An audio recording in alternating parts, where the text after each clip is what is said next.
Ningependa nirudie kuwa mtu anapoangalia mambo ambayo tumeyasoma kufikia sasa hivi anaweza kuyafupisha na kusema kuwa hata sehemu ya msingi ya kitabu cha Yeremia kwa kusema kuwa tunachokiona hapa ni mfano wa mipaka ya neema. Yaani neema haitawaokoa wale ambao wanakataa kabisa kuipokea. Nikitamatisha lesoni juma iliyopita mwongozo wa kusoma Biblia, nilizungumzia kuhusu neema. Lakini mpendwa, neema haitawaokoa wale ambao wanakataa kabisa kuipokea. Bila kujali kuwa Bwana alizungumza nao mara ngapi, akiwapatia wokovu, akiwapatia ulinzi, amewapatia ukombozi, akiwapatia amani na mafanikio. Watu wote mpendwa, isipokuwa masalia wachache waaminifu, walidharau na kukataa fursa ya Mungu iliyotolewa kwao bure. Na vipi kuhusu habari ya Yeremia mpendwa? Maisha na kazi yake kwa muonekano na mtazamo wote wa kibinadamu vilionekana kutokuwa na maana.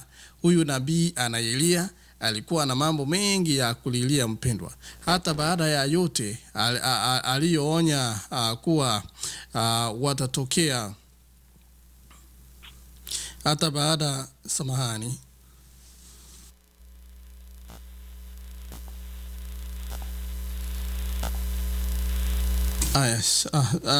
hata baada, niko na kikohozi kidogo lakini Mungu ataniwezesha.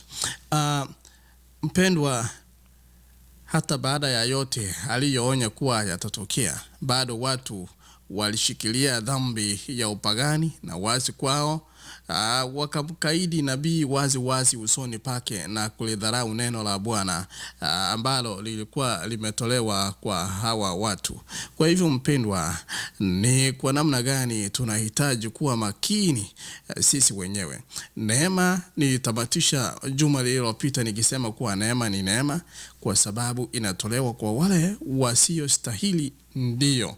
Na tunasema lakini hii neema haitolewi kwa wale wanaokataa kuikubali au kufuata masharti ya kutolewa kwake.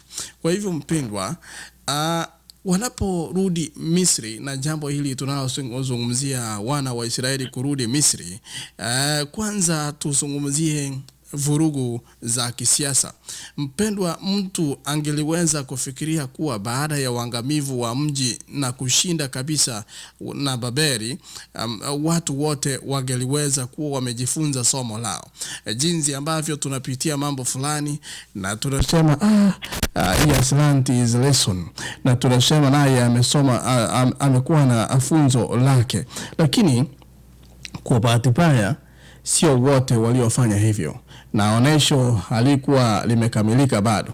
Nikisoma ningekuwa na wakati tungesoma hii Biblia ya Kiswahili, Yeremia 44 mstari huu ni wangapi?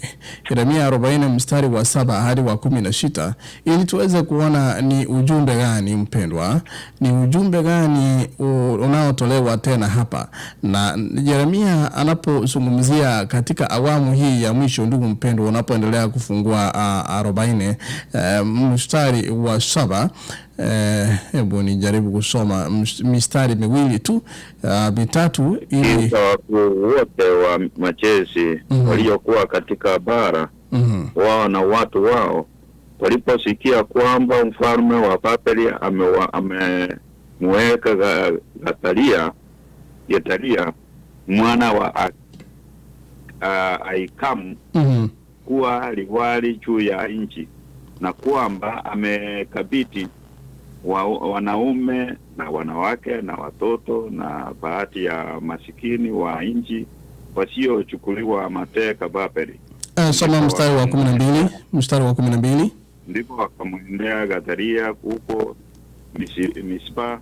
Nao ni hawa: Ismaeli mwana wa Natania na Yona na Yordani wana wa Kiria na Seraya mwana wa Taumeti na wana wa Efai Munetofa na Yasania mwana wa Mumaka wao na watu wao, na Getaria mwana wa Ahikamu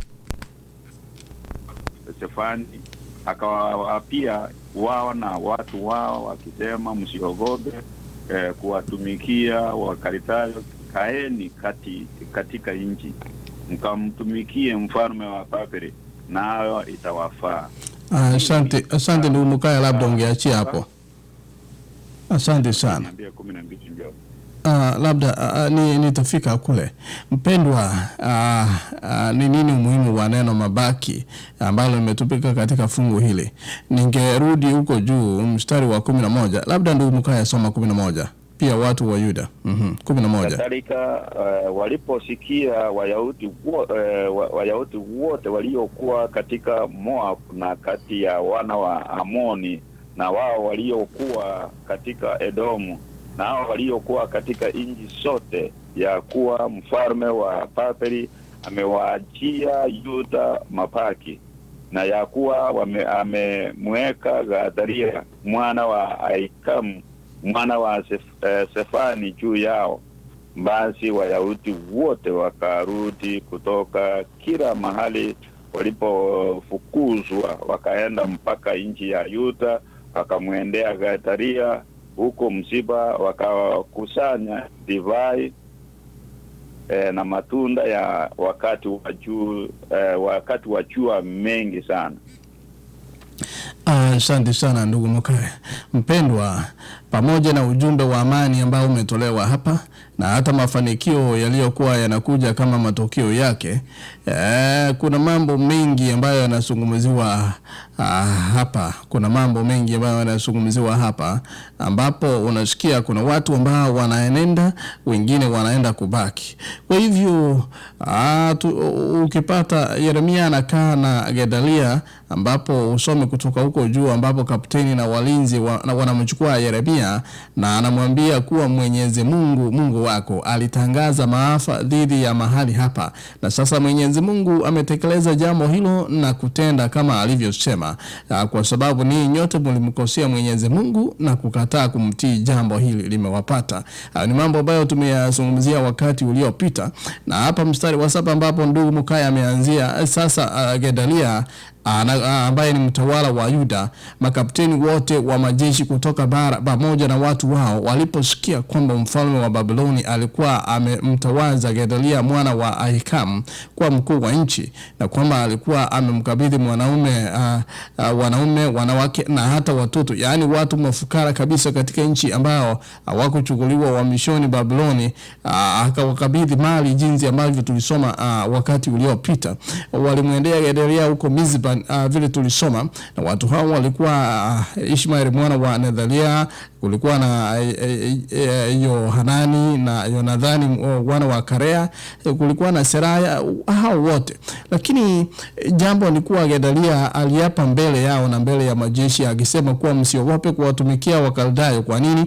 Anasema kaeni nchini mtumikie mfalme wa Babiloni, kisha mambo yote yatawaendea vema kwa sababu watamtumikia. Na mpendwa, watu wa Yuda waliokuwa nchini Moabu na miongoni mwa Waamoni wa nchi Edomu na nchi nyingine waliposikia kwamba mfalme wa Babiloni alikuwa amewaruhusu watu wa Yuda wengine kubaki kule Yuda, na kwamba alikuwa amemweka Gedalia mwana wa Ahikamu mjukuu wa Shafani kuwa mtawala wao, wote walirudi kutoka mahali pote walipokuwa wametawanyika na kwenda katika nchi ya Yuda kwa Gedalia huko Mizpa. Kwa sababu gani? Alikuwa amewapa neema watu waweze kuishi kule. Kwa hivyo walichuma zabibu na matunda ya kiangazi kwa wingi sana, kwa sababu wamekubaliwa kuishi kule. Ndugu mpendwa, hayo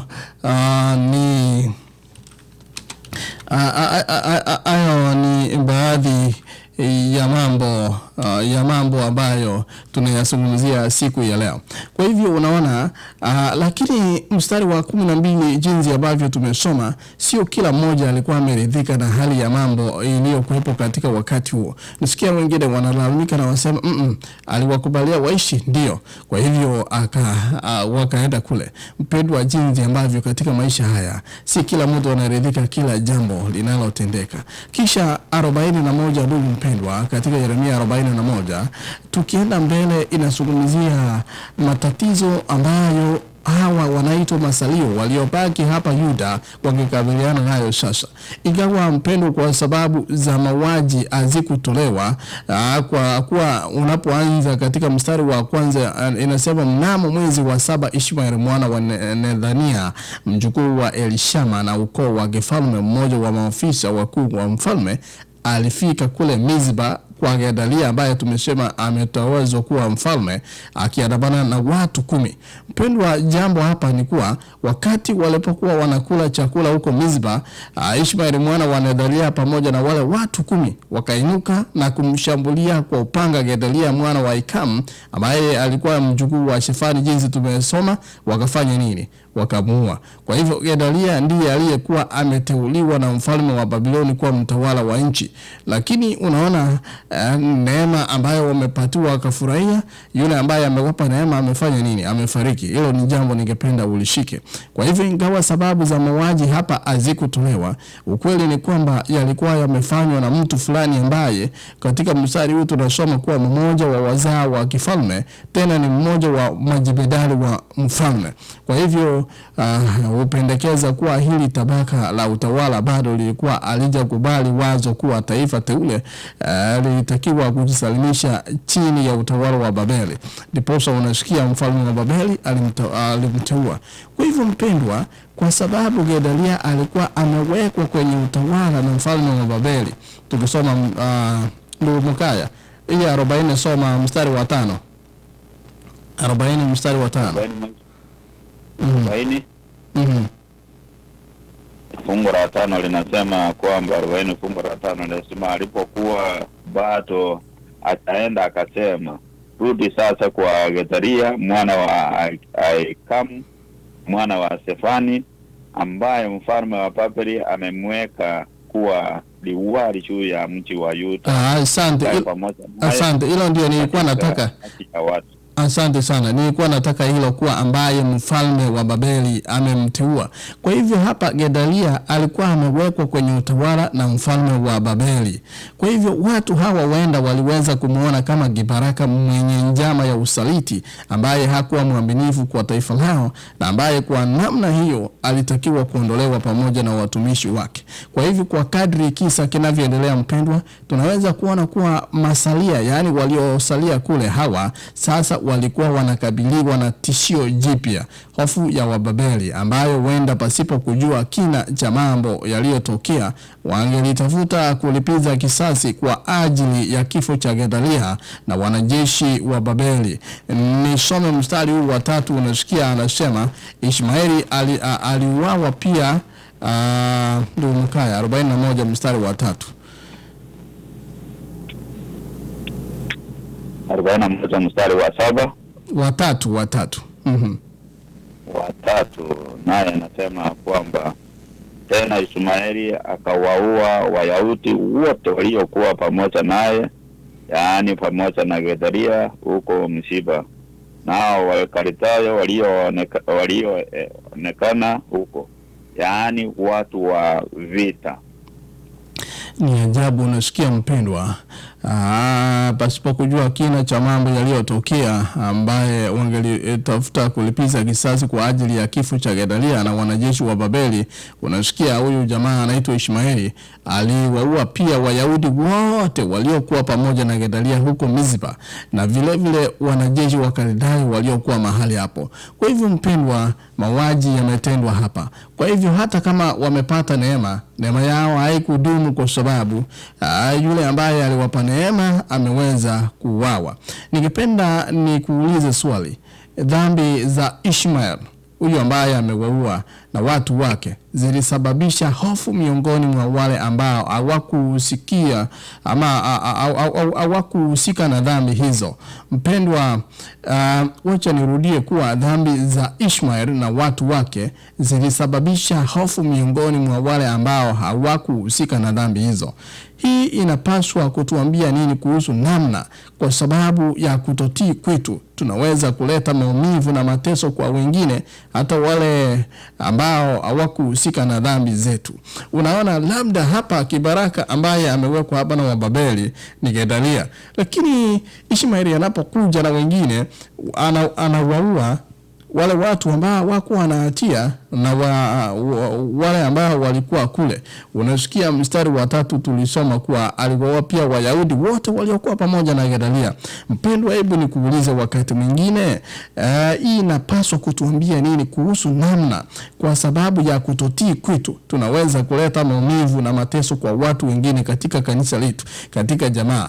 Ndiposa unapata mtu anatoka nje katika tendo la ndoa, katika mambo kama haya, mambo mengi kabisa, analeta maovu, analeta mambo mabaya katika familia kwa sababu ya kutotii kwake. Hebu ukiyatafakari hayo nikuletee jambo jingine. Kutafuta uongozi wa Mungu. Tunaelekea katika Yeremia 42, maana tunaendelea kutamatisha ili tujue ni ujumbe gani wenye nguvu unaopatikana hapa, na sio tu kwa ajili yao lakini kwa ajili ya mtu yeyote anayetafuta uongozi kutoka kwa Bwana kwa njia ya maombi. Mpendwa, wakiwa wana hofu wa Babeli, kwa hivyo wameanza kuogopa kwa sababu mauaji yametekelezwa. Watu wanamtafuta Yeremia na kumsihi awaombee kwa ajili ya uongozi wa Mungu. Ningependa kurudia nikuulize wakati uliopita wamempiga Yeremia, wakamfukuza na hawakutaka hata kusikia jina lake. Lakini wakati mambo yamekuwa mabaya, yameenda mrama, kisha hapa Wababeli wanawatia hofu. Sasa watu wanamtafuta Yeremia mtumishi wa Mungu na kumsihi awaombee kwa ajili ya uongozi wa Mungu. Lazima kwa sasa, mpendo, watakuwa wamefahamu kuwa Yeremia kwa kweli alikuwa ni nabii wa Mungu, na kile alichosema wakati alipozungumza katika jina la Bwana kingelitokea kwa hakika. Mpendwa, pia waliapa kuwa wangelifanya chochote kile ambacho Mungu angeliwaambia au kuwaamuru kufanya. Jinsi ambavyo tunaapa, jinsi ambavyo we swear and then we say, Mungu sasa tutafanya na tutafuata. Juma lililopita tulisoma Waisraeli waliposomewa zile amri, wakasema tutafanya jinsi ambavyo Mungu anavyosema. Bahati mbaya hawakufanya. Kwa hivyo pia hapa, mpendwa, wanaapa kuwa wangelifanya chochote kile ambacho Mungu angeliwaambia. Jinsi ambavyo ukiwa mgonjwa unasema nitafanya chochote kile Mungu ataniambia. Wakati unapopata visa unakuja hapa unaomba nitafanya chochote kile Mungu anachoniambia. Wakati uko mgonjwa, wakati uko na shida, wakati umefutwa kazi, wakati unafungiwa nyumba, unaomba ukiapa kwamba utafanya chochote kile ambacho Mungu anakuambia. Waliapa kuwa wangelifanya chochote kile ambacho Mungu angeliwaambia au kuamuru kufanya. Mpendwa, kwa hiyo kwa kadri tunaposoma tunawaona watu hawa wanaonekana kuwa wamejifunza somo lao, ambao wanataka sio tu kujua mapenzi ya Mungu yalivyo, lakini la msingi zaidi wanataka kuyafuata. Ndugu Mkaya 42 mstari wa 6, ili tuweze kuona kana kweli, lakini la msingi zaidi ni kuyafuata. Lakini maneno hayo yanakuja namna gani na yakiwa ni ushahidi? Mstari wa 6:42, likiwa jema au likiwa baya, sisi tutatii sauti ya Bwana Mungu wetu, ambaye tunakutuma kwake, ipate kuwa faida yetu tunapoitii sauti ya Bwana Mungu wetu.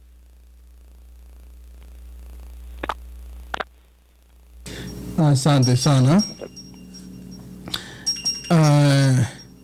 Unasikia wanasema likiwa jema au likiwa baya, sisi tutaitii sauti ya Bwana Mungu wetu ambaye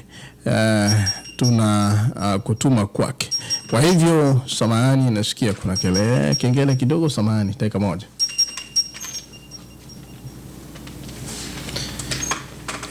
Labda hiki ni cha kuamsha. Haya basi, samahani. Sasa unasikia wanaapa ya kwamba wanasema eti jambo likiwa jema likiwa baya, wao wako tayari na watalifuata. Kwa hivyo sisi tutaitii sauti ya Bwana Mungu wetu ambaye tunakutuma kwake, ipate kuwa faida yetu tunapoitii sauti ya Bwana Mungu wetu. Sikia maneno haya, yalikuwa ni ushahidi mzito wa imani, mpendwa. Baada ya yote hayo kutokea, ilikuwa ni takriban wakati wao sasa kutenda yale ambayo wamekusudia kuyatenda. Hebu zingatia mfano mpendwa hapa wa ujumbe wa awali wa Yeremia. Alikuwa anasema msiyatumainie mamlaka ya mataifa ya nje. Kumbuka ndivyo alivyosema.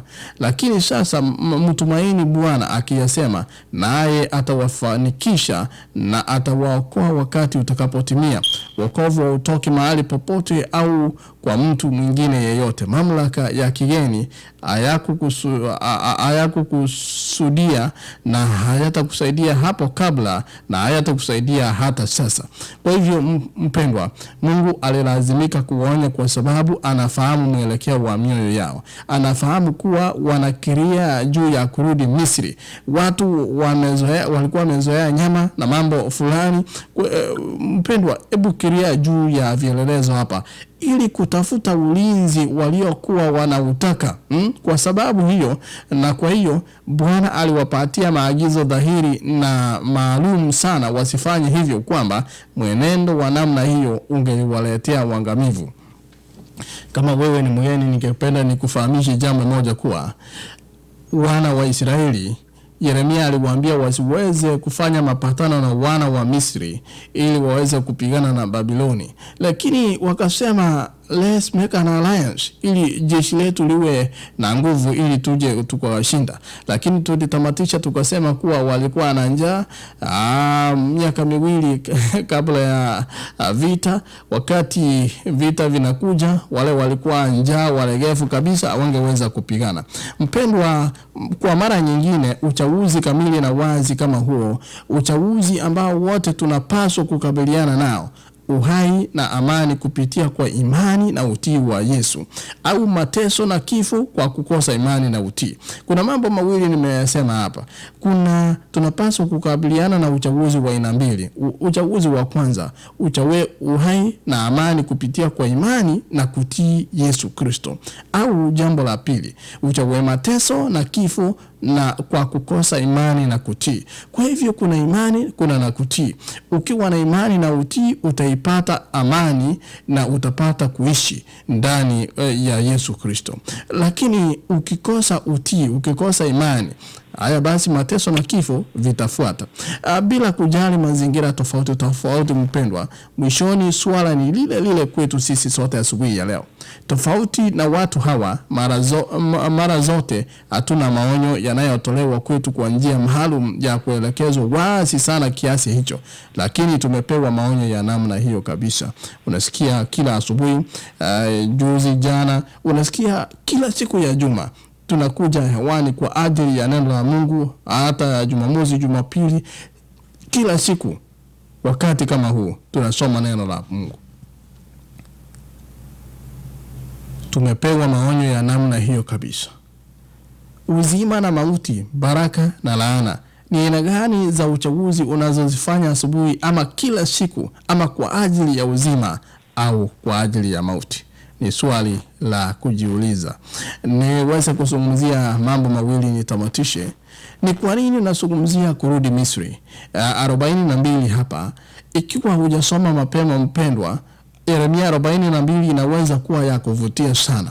Watu watafanya nini? Je, wangesonga mbele kwa imani inayodhihirishwa katika utii, au kupakia Yuda, au wangefanya makosa yale yaliyofanywa wakati wa zamani, na badala ya kufuata maneno dhahiri yasemayo vivi hivi, kumbuka vile tulisoma, vivi ndivyo asemavyo Bwana, wangefanya kile wanachotaka kufanya pasipo kujali onyo dhahiri la Bwana katika mafungu machache ya mwisho ya sura 42 mpendwa, kuhusu kile ambacho kingewangojea ikiwa hawakurudia kule Misri. Mpendwa, ukipata wakati, nataka kuruka ni kurejeshe 43. Niende katika Yeremia 43. Ukipata wakati usome mstari wa kwanza hadi wa 7. Lakini kuna mambo ningependa nikufahamishe hapa.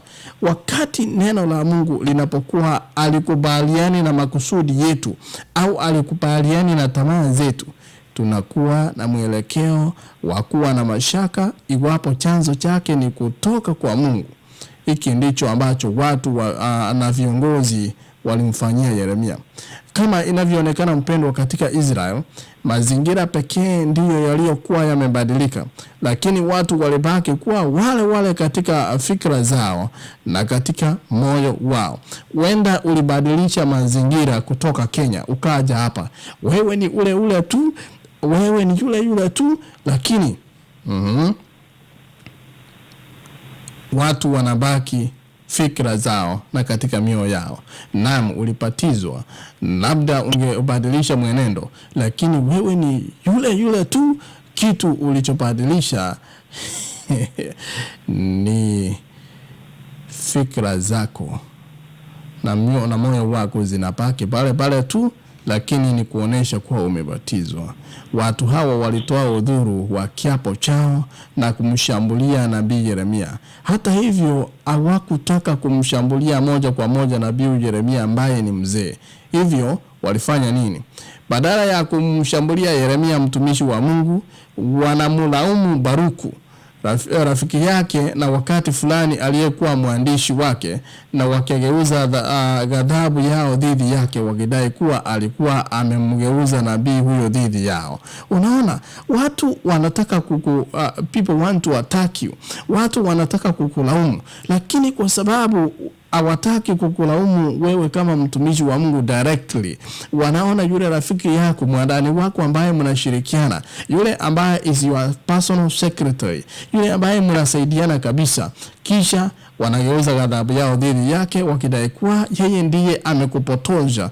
Kwa hivyo nikielekea Kutoka 16 mstari wa 3, ukipata wakati usome Hesabu 16 mstari wa 13, kuna mfano inayopatikana kati ya kile watu walichomwambia Yeremia na kile wazee walichomwambia Musa vile vile. Unasikia wakimlaumu Musa wakisema, wewe Musa, tupe nyama. Asili ya mwanadamu mpendwa, mara zote kwa kumtafuta mtu fulani wa kumlaumu kwa ajili ya matatizo yake. Na mara nyingi ukipata matatizo yako, lazima utafute wa kumlaumu kwa ajili ya hayo matatizo. Mara zote mwanadamu utafuta udhuru wa kufanya inachotaka. Kwa hivyo mpendwa, kwa sababu yoyote ile, Baruku alishutumiwa kwamba alitaka watu wote wa nchi yake kufa kwa mkono wa Babeli au kuchukuliwa kwenda utumwani mahali hapo. Lakini ukisoma hii Yeremia 43 mstari wa 1 hadi wa 7, haisemi kwa nini walikiria kuwa Baruku alitaka hili litokee. Lakini kama vile tu maandiko yasivyoeleza sababu ya wana wa Israeli kukiria kuwa Musa aliwataka wafe kule jangwani baada ya kuondoka Misri, watu walio katika utumwa wa mihemuko na vile vile na tamaa za mwili wanaweza wasiwe na sababu za msingi kwa ajili ya fikra zao.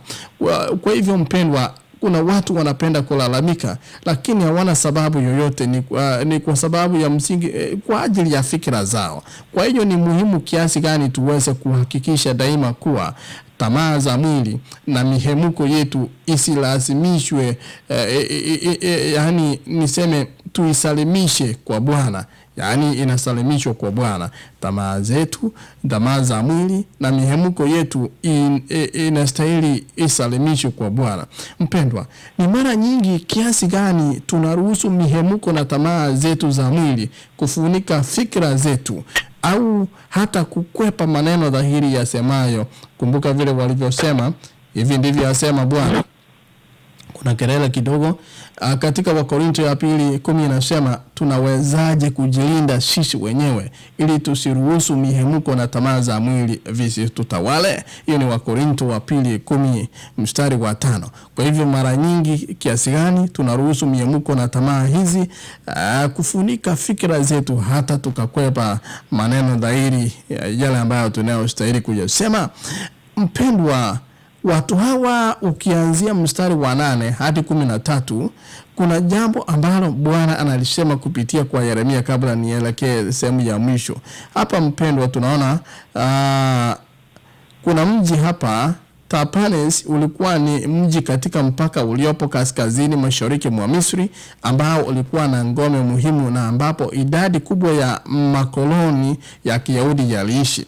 Kama kule sehemu za Kenya kuna mahali unajua hapa kuna watu fulani wanaishi hapa. Hata hapa Marekani kuna mahali unajua hapa ni mahali pa wafalme na hapa ni watu fulani wanaishi sehemu hii. Kwa hivyo hata hivyo ukienda usome 43 ukianzia mstari wa 8 unasikia akizungumzia Tapanesi. Tapanesi basi neno la Mwenyezi Mungu likamjia Yeremia huko Tapanesi.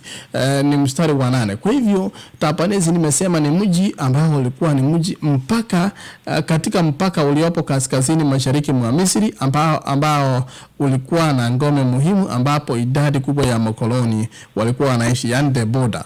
Hapa tena Bwana anamtaka Yeremia aigize unabii kwa kutumia kielelezo. Hata kama maneno yana nguvu, mpendwa, wakati fulani mambo yanayofanyika katika maisha halisi, wakati yanapotendwa mbele yetu, wazo hujitokeza kwa nguvu zaidi. Kwa hivyo ni kwa namna gani hasa Yeremia alitakiwa kuyafukia mawe kwenye lango la nyumba ya Farao?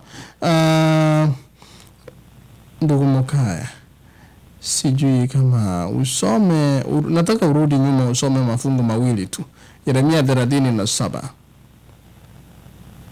Yeremia 37 mstari wa 7 na wa 8. 37 mstari wa 7 na wa 8. Naam. Okay. Msomo 37. Hiyo ni kurudi nyuma. Mstari wa 7 na 8 unasema kwamba Bwana Mungu wa Israeli asema hivi, mtamwambia hivi mfalme wa Yuda aliyewatuma kwangu kumuuliza, angalieni jeshi la Farao ambalo linakuja kuwasaidia litarudi Misri, nchi yao wenyewe, na Wakaldayo watakuja tena na kupigana na mji huu, nao watawatua na kuwateketeza. Asante ndugu mpendwa. Hilo jambo tumelisoma ni kuhakikisha kuwa wana wa Israeli walidhani kuwa wakiungana na wa Misri waenda wakawasaidia ili waweze kushinda. Kwa hivyo wakimbizi walidhani kuwa wangepata ulinzi na usalama kwa kwenda Misri. Walikuwa wamekosea, kama wale ambavyo tumeona katika mafungu haya walikiria kuwa wangeweza kupata ulinzi na usalama kwa Misri kuja kwao. Kwa hivyo hiyo ni miungu ya Misri haikuwa na maana, bali ubunifu wa fikra potofu. Miungu hii ilikuwa ni machukizo ya kipagani ambayo iliwashikilia watu katika ujinga mkuu wa kutojua ukweli. Waisraeli wangelipaswa kujua, mpendwa, kama tunavyopaswa kujua asubuhi ya leo sasa, kwamba ulinzi na usalama wetu pekee wa kweli upo katika kumtii Bwana. Mpendwa, wakati ambapo ningependa kusoma the Review and Herald, hii ilikuwa toleo la February 25th 1890, nayo inasema, Darwin inasema, wakati ambapo kujikana nafsi tunapokuwa sehemu ya dini yetu, wakati ambapo kujikana nafsi kunapokuwa sehemu ya dini yetu, tunaelewa na kufanya mapenzi ya Mungu. Kwa maana macho yetu yatapakwa dawa ya macho ili tuweze kuangalia mambo ya ajabu yanayopatikana kwenye sheria yake. Tunaweza kuona njia ya utii ikiwa kama njia pekee ya usalama. Mungu anawawajibisha watu wake kwa uwiano sawa kwa kadri ya nuru ile ya kweli inavyotolewa katika fahamu zao. Madai ya sheria yake ni ya haki na yenye mantiki, na kupitia kwa neema ya Kristo anatutegemea tutimize maagizo yake. Kwa hivyo mpendwa, Mungu anaposema anatazamia, Mungu anatutegemea tutimize maagizo yake. Mpendwa, ninapozungumzia jambo la mwisho, hebu fikiria pia juu ya kielelezo katika Waisraeli kurudi Misri kwa sababu ya shauku yao ya kupata usalama. Kwa hivyo ni kwa nini lesson yetu inasema kurudi Misri? Ni kwa nini walitaka kurudi Misri? Walitaka kurudi Misri kwa sababu waliona kuwa kule Misri kulikuwa na usalama. Kwa hivyo sababu kuu ya Waisraeli kurudi Misri ni kwa sababu ya shauku yao ya kupata usalama. Na ndiposa hapa tumesoma 37 kuwa hii fikra yao ilikuwa ni ya ujinga na ilikuwa potofu kulingana na mwandishi wa lesoni ya siku ya leo. Ni jambo lenye ukinzani kiasi gani mpendwa? Katika hali ya kiroho ni njia zipi ambazo tunaweza kujaribiwa kurudi Misri? Mtu unakuja kanisani unasema wakati sikuwa nimeokoka nilikuwa na mali. Wakati sikuwa nimeokoka nilikuwa siteseki jinsi ambavyo nateseka sasa. Wakati sikuwa nimekuwa Mkristo watu hawakuwa wananisengenya. Nilikuwa mtu tajiri. Wakati ni kwa njia zipi ambazo tunaweza kujaribiwa kurudi Misri kule ambapo tumetoka ili kupata kile tunajodhani hatuwezi kukipata kwa Bwana? Hilo ni swali ningependa ujiulize asubuhi ya leo. Lakini kabla nikupatie fursa ya kuongea, ningependa nisungumzie jambo la mwisho katika 44 na ya 44 mpendwa, ukipata wakati, ni ujumbe wa Mungu kwa Waisraeli wakiwa sasa kule nchini Misri. Mpendwa, neno la Mungu linamjia Yeremia kuhusu Wayahudi waliokuwa wanakaa nchini Misri katika mji wa Migodili kule Tapanesi ambapo tumesema na Memfisi na sehemu ya Pathurusi. Kwa hivyo mpendwa, mstari wa 2 anasema Mwenyezi Mungu wa majeshi, Mungu wa Israeli anasema hivi: nyinyi mumeona maafa yote niliyouletea mji wa Yerusalemu na mji wote wa Yuda. Miji hii ni magofu mpaka leo, wala hakuna mtu aishiye humo. Mpendwa, katika kipindi cha utumwa wa Misri, Yeremia alilazimika kukabiliana na tatizo lile alilokuwa nalo wakati yeye pamoja na watu wake walipokuwa wakiishi kule Yuda. Katika wakati huo hakuwa na budi kuzungumza na viongozi. Sasa alilazimika kuzungumza na watu wa kawaida, watu ambao wakiwa utumwani walikuwa wakifanya baadhi ya dhambi zile zilizoleta uharibifu huu kwao hapo awali. Unaona, watu wametenda dhambi wakachukuliwa mateka, na unaona bado watu wanatenda vile tu. Ni jibu gani mpendo la kustaajabisha walilompatia Yeremia anapokabiliana nao? Sasa hapa ndugu Mokaya, ningependa usome kwa sababu ni la mwisho. Usome 44 mstari wa 15, 16, 17, 18, 19. Kwa hivyo 15 hadi 19, Yeremia 44. Ndugu mpendo, utege sikio kwa sababu hili ni jambo la mwisho, na uniambie na usikie ni jibu gani la kustaajabisha ambalo wanampatia Yeremia anapokabiliwa nao. Ndugu Mokaya, soma tafadhali. Ndipo watu wote waliojua ya kuwa wake sao waliofukusia ufumba miungu mingine, na wanawake wote waliosimama karibu, mkutano mkubwa, yaani watu wote waliokaa kati ya nchi ya Misri katika Patorosi, wakamjia Yeremia wakisema neno lile lililotuambia kwa jina la Bwana Mungu, sisi hatutalisikiliza, lakini bila shaka tutatimiza kila neno alilotoka katika vinywa vyetu, kumfukusia ufumba Malkia wa mbinguni na kumuinamia sadaka na kinywaji kama tulivyotenda sisi na baba zetu na mfano wafalme wetu na wakuu wetu katika miji ya Yuda na katika njia kuu za Yerusalemu, maana wakati huu tulikuwa na chakula tele na kufanikiwa, wala hatukuona mabaya.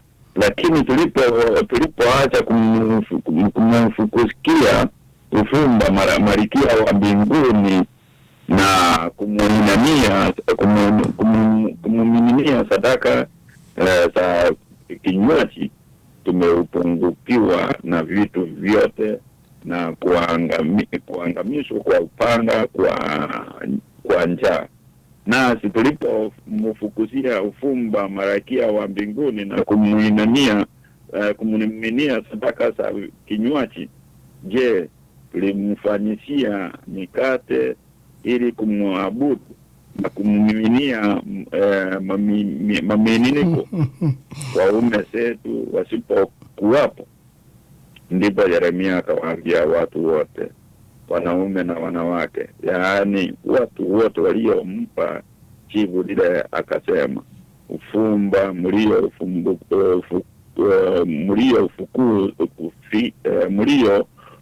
mliofukisa katika mji wa Yuda na katika njia kuu ya Yerusalemu, ninyi na baba zenu, wafalme wenu na wakuu wenu na watu wa nchi, je, Bwana hakuwakumbuka watu hao? Je, jambo hili alikuingia moyoni mwake? Asante ndugu Mkaya. Mpendwa, naamini kuwa umesikia mambo hayo ya kutamatisha asubuhi ya leo. Ugumu wa mioyo yao na udanganyifu uliokuwa umewakumba unashangaza. Kimsingi walimwangalia Yeremia usoni, kisha wakamkaidi na kupinga kile alichowaambia katika jina la Bwana. Unasikia anasema katika jina la Bwana. Mantiki yake ilikuwa ni rahisi. Katika siku za awali kabla ya matengenezo ya Yuda, walipokuwa wamezama sana katika ibada ya miungu ya kipagani, hata kumfukizia Malkia wa mbingu uvumba na kumiminia sadaka ya kinywaji, mambo yalikwenda vizuri kwa ajili yao. Walikuwa wamefanikiwa katika mali na waliishi katika usalama. Hilo ni jambo mpendwa, ningependa ulisikie. Hata hivyo, ilikuwa baada ya matengenezo ya Yosia ambayo yalikuwa yamechelewa na yalifanyika. Unaliweka simu yako vizuri. Unanipata sasa? Yes. Hata hivyo, ilikuwa baada ya matengenezo ya Yosia ambayo yalikuwa yamechelewa na yalifanyika nusu. Hata hivyo, ndipo janga hilo likapiga. Kwa hiyo, kwa nini wamsikize Yeremia na maonyo yake yote? Mpendwa, mwitikio wa Yeremia hapa unatisha. Ulikuwa ni hapana, amuelewi. Ilikuwa ni kwa sababu hasa mlifanya mambo yote haya, ndiyo maana majanga yote yamewajia. Mbaya zaidi mpendwa, kukataa kwenu kwa ukaidi kubadilika kumaanisha kuwa hata majanga mengine zaidi yatakuja. Na usalama mliodhani mngeliupata Misri ni udanganyifu na uongo. Kama vile ilivyo miungu mnayoiabudu, mwishoni mtafahamu kweli, lakini mtakuwa mmechelewa. Sikia, nilipenda mstari ambao wa 16 ndugu Mkaya alisoma kuwa jambo hilo unaotuambia kwa niaba ya Mwenyezi Mungu hatutalitii. Mpendwa, ni mara ngapi umesema kuwa jambo hilo unalotuambia kwa jina la Mwenyezi, kwa niaba ya Mwenyezi Mungu hatutalitii? Ni watu wangapi tumetumiwa na tukasema huyu anaonekana mtoto kidogo, huyu ni akina mama hawezi kuongea mbele yangu, labda huyu mzee miaka yake imeisha hataweza. Ni mara ngapi tumesema mambo hayo, jambo hilo uliotuambia kwa niaba ya Mwenyezi Mungu hatutalitii? Mpendwa, haya ni mambo ya ajabu. Maana wanapoangalia yale ambayo wamefanya, wameistawi. Wanasema ama wakati huo tulikuwa na chakula tele, tulistawi na hatukuona janga lolote. Wakati walikuwa wanaabudu miungu mingine, wakati ambapo walikuwa wamemwasi Mungu. Lakini tangu tuache kuabudu hiyo miungu, tangu tuache kumfukizia ubani Malkia wa mbinguni na kumiminia kinywaji, tumetindikiwa kila kitu na tumeangamizwa kwa vita na njaa. Mpendwa, mstari wa 20 hadi 30 Ndio makali anzia aliachia 22, lakini ningependa nizungumzie mambo mawili tu ya kutamatisha. Anasema maafa haya yamewapata 23 mpaka leo kwa sababu mlitolea sadaka za kuteketezwa miungu mingine na kumkosea Mungu. Kisha 24 Yeremia anawaambia watu wote na wanawake wote, sikizeni neno la Mwenyezi Mungu. Enyi watu wa Yuda wote mlioko nchini Misri, Mwenyezi Mungu wa majeshi, Mungu wa Israeli asema hivi: nyinyi pamoja na wake zenu mmetekeleza kwa vitendo yale mliotamka kwa vinywa vyenu, mkisema kwamba mmepania kutimiza viapo vyenu mlivyofanya vya kumtolea sadaka na kumiminia kinywaji Malkia wa mbinguni. Haya basi, shikeni viapo vyenu na kutoa sadaka za vinywaji. Lakini sikizeni neno la Mungu langu mimi Mwenyezi Mungu, enyi watu wote wa Yuda mnaokaa nchini Misri. Mimi Mwenyezi Mungu nasema hivi: na hapa kwa jina langu kuu kwamba hakuna mtu yeyote wa Yuda katika nchi yote ya Misri atakayelitumia jina langu kwa panala akisema, kama ishivyo Mungu Bwana Mwenyezi Mungu, mimi nawachungulia hao sio kwa mema bali kwa mabaya. Watu wote wa Yuda nchini Misri wataangamizwa kwa upanga na njaa, asibaki hata mtu mmoja. Mpendwa, ningependa kutamatisha nikisema kuwa hayo yote anasema mwishoni mtaifahamu kweli, lakini mtakuwa mmechelewa. Ni wakati ambapo utakuwa wa mwisho. Na mpendwa, ni vipi kuhusu wale ambao walikuwa wamezama katika dhambi na kutoamini? Waonekana kufanya vizuri sana. Wakati wa nyakati fulani Wakristo waaminifu wanapitia katika taabu za kutisha. Tunawezaje kupata ufumbuzi wetu katikati ya uhalisia huu? Asante sana, Mungu awabariki na muwe na siku njema. Labda tungepata leo watu wawili tu, *6, watu wawili tu kwa ufupi ili tuweze kuomba. Ndio mhubiri wetu, nataka kuuliza swali. Tunapoangalia katika ule mfalme ambaye alipakia Yuda, ambaye aliwekwa na mfalme wa Babylon, hata ndio wakaambia Yeremia kwamba aweze kuenda huko kama aweze kuandamana pamoja nao. Yeremia waachiliwa mapaki. Basi kuna watu wengi walikuwa Moabu na nchi zingine zote waliposikia kwamba kuna wala mapaki wakaenda huko, wakarudi huko. Wengine walikuwa wanajua kulikuwa na mwingine huko alikuwa anaitwa Ismaeli, alikuwa kama Idi Amini dada, alikuwa anaua watu. Basi mlango wa 40 huyu mjamaa ambaye anaitwa Yohana, ukiona fungu la 15, basi Yohana mwana wa Kerea akamwambia Getaria huko Misipa na kuasiri kabisa, akasema niache niende nikampige Ismaeli mwana wa Nethania na niweze kumuana. Hakuna watu ambao watachua jambo hili. Lakini Getaria mwana wa Kimu ambao ni mfalme akamwambia Yohana mwana wa Kerea ya kwamba usitende jambo hili, maana unamsingizia Ismaeli. Hapo tunaona amemwambia kwamba Ismaeli hana mabaya, unamsingizia. Lakini yule amejua kwamba huyu ni kibao kabisa.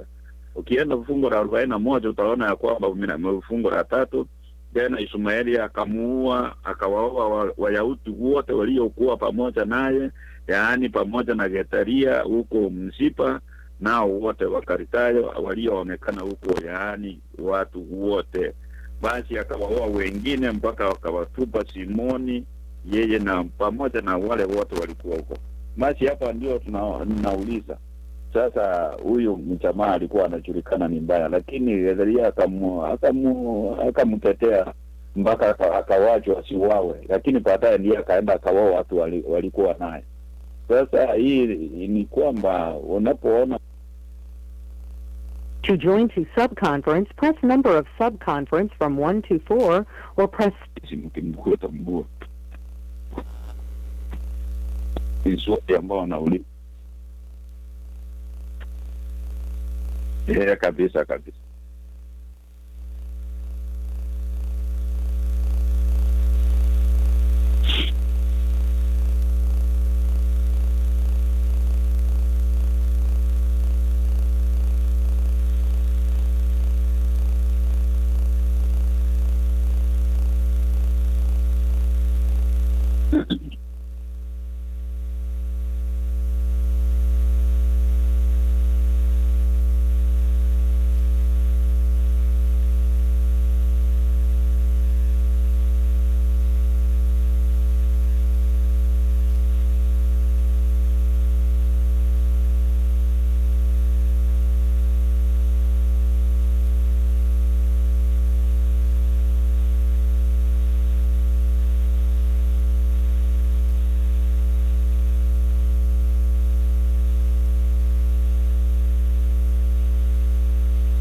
Asante sana. Hapo ni vyema kabisa. Na jambo lingine limoja ambao tunaongezea ni hapo wa mfalme wa Babeli alipomchagua akamweka aweze kuwa kiongozi huko, hawa kina Ishmaeli walijua kwamba hiyo ni kibaraka ya wa Babeli, ndio sababu hiyo ikachangia hata naye.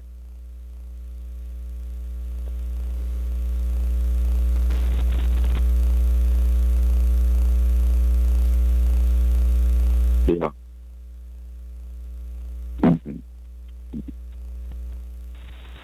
Halo. Asante sana mwalimu wa siku ya leo kwa kufundisha hiyo lesson. Nimefurahia sana. Mambo yote ni mazuri, lakini kuna jambo limenigusa hapa sana kwa hiyo fungu ambalo tunasoma juu ya kurudi Misri. Wazo limenitia kwamba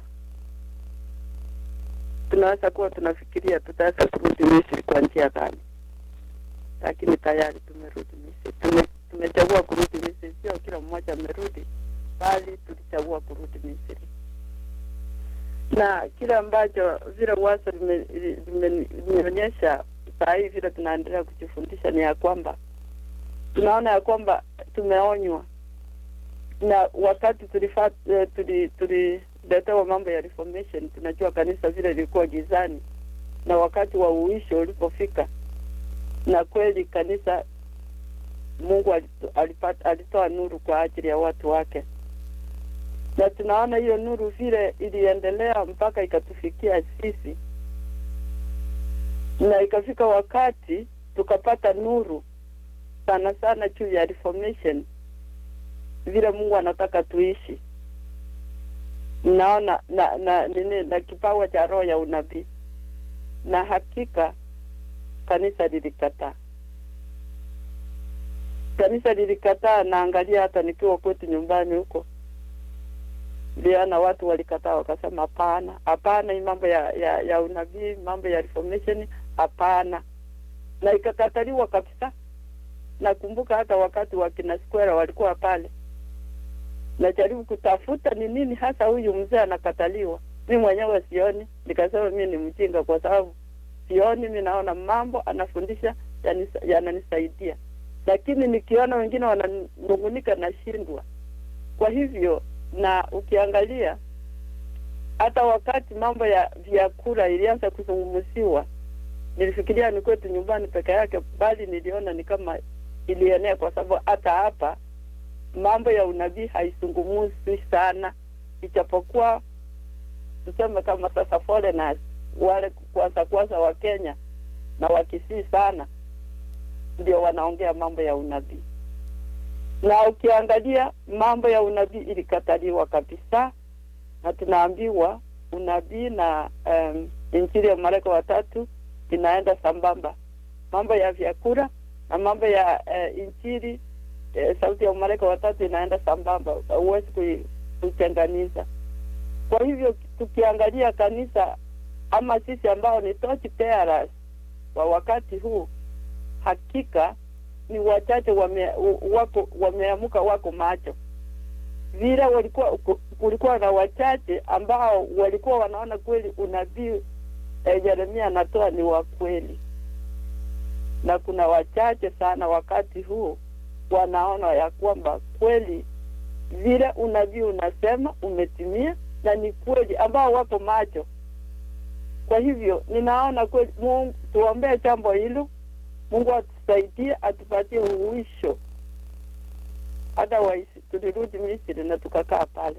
Bila unabii hatuwezi kuelewa mambo mengi, na Mungu alitoa kipawa cha roho ya unabii akiwa na sababu, ili tupate kutembea naye tukiwa pamoja na tukiwa tumeelewa kabisa vile anataka kutuambia, na lakini kanisa lilikataa. Kwa hivyo wapendwa, tunahitaji maombi. Tunatembea vile Waisraeli wa zamani wasema. Na sasa hii lesson imenifundisha kitu kikubwa, ya kwamba vile Yesu alisema mkumbuke Waisraeli kutoka Misri kwenda Kanaani ya dunia hii, ndivyo wasafiri watatembea kutoka Misri ya dunia hii kwenda Kanaani ya mbinguni. Tunatembea vile walitembea. Bwana atubariki na tukumbuke mahali tuliangukia, ili tupate kufuata maagizo ya Bwana. Asante kwa nafasi.